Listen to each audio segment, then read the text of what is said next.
Moving now to the Iranian presidential election, the Interior Ministry says incumbent President Mahmoud Ahmadinejad is taking strong lead in the votes counted so far.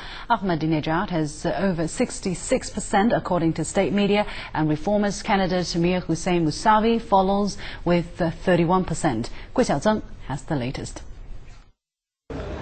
Iranians are passionate about this election. Polls were kept open an extra 4 hours on Friday evening. Voters packed polling stations across the country, from boutique-lined streets in northern Tehran to conservative bastions in the countryside. The presidential election has exposed the nation's divisions between those who want to keep President Mahmoud Ahmadinejad in power and those who want Mir Hossein Mousavi, who favors greater freedom and improved ties with the U.S. Some officials are predicting a record-breaking surge to the polls. Ahmadinejad commented on the huge turnout after voting at a mosque.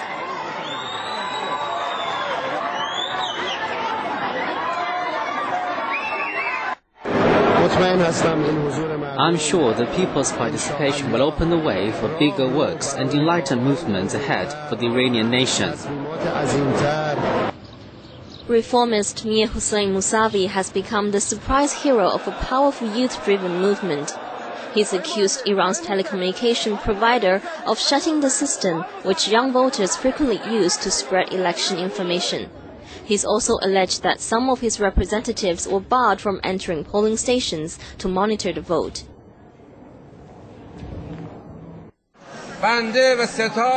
My campaign team and I will remain awake until end of voting, and we demand the election executives to keep the vote safe. The race is considered too close to call. A top election official predicted the turnout could surpass the nearly 80% in the election 12 years ago that brought President Mohammad Khatami to power. A candidate needs 50% of the vote plus one to win. Otherwise, a runoff will be held on June 19th between the two front-runners. If the Interior Ministry's numbers hold up, no runoff will be necessary this time around. Gui Xiaozheng, CCTV. Challenger Mir Hossein Mousavi has claimed that he is the definite winner of Iran's presidential election. Mousavi made the statement just minutes before state media declared incumbent President Mahmoud Ahmadinejad had taken the lead in vote counting. Mousavi said campaign officers around the country had informed him that he was winning by a high margin and warned of a possible fraud in the voting process. Nevertheless, we consider ourselves the definite victor of the scene according to the proof we have. We wait for the precise counting of votes and for receiving a convincing response to people of irregularities. And we hope we celebrate along with our people in the very near days. U.S. President Barack Obama has welcomed what he describes as a robust debate leading up to the presidential election in Iran. As Iranians packed polling stations, Obama said it shows that change is possible there and that the results may help boost U.S. efforts to engage Tehran's leadership. We're excited to see what appears to be a robust debate taking place in Iran. And obviously, after the speech that I made in Cairo, we tried to send a clear message that we think there is the possibility of change, and ultimately the election is for the Iranians to decide. For more insights into Iran's presidential election, we are joined live on the phone by Professor Li Guofu, an expert on the Middle East from China Institute of International Studies. Good afternoon, Professor Li. Good afternoon.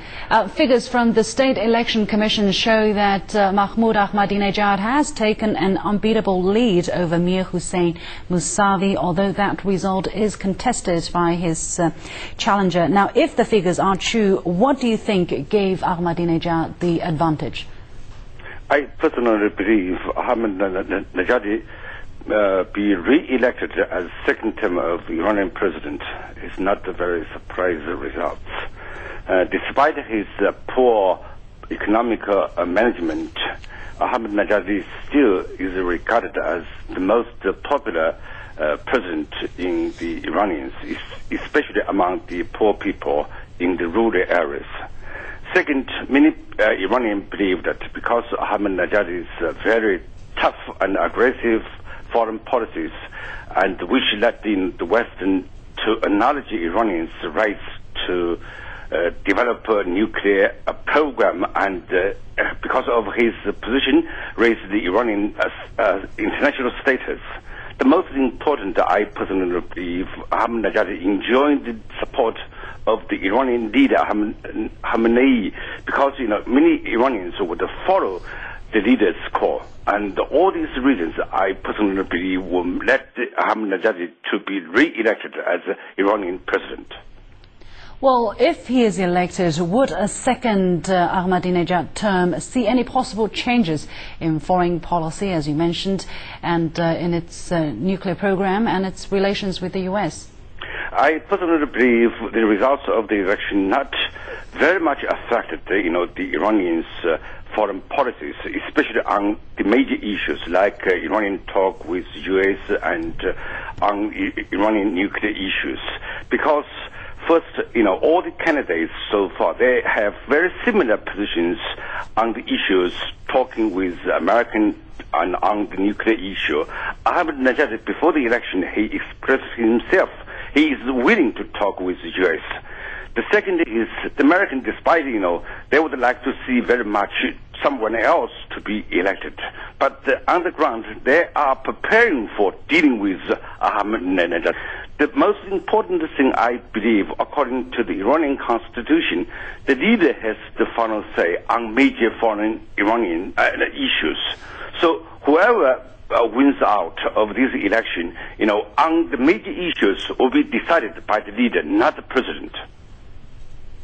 Okay, thank you very much, Professor Li Guofu from the China Institute of International Studies. And you're watching NewsHour here on CCTV International. Coming up, no cause for alarm. China's health ministry says it has the AH1N1 flu outbreak under control. And clues to the crash. Debris from the Air France Flight 447 goes on public display.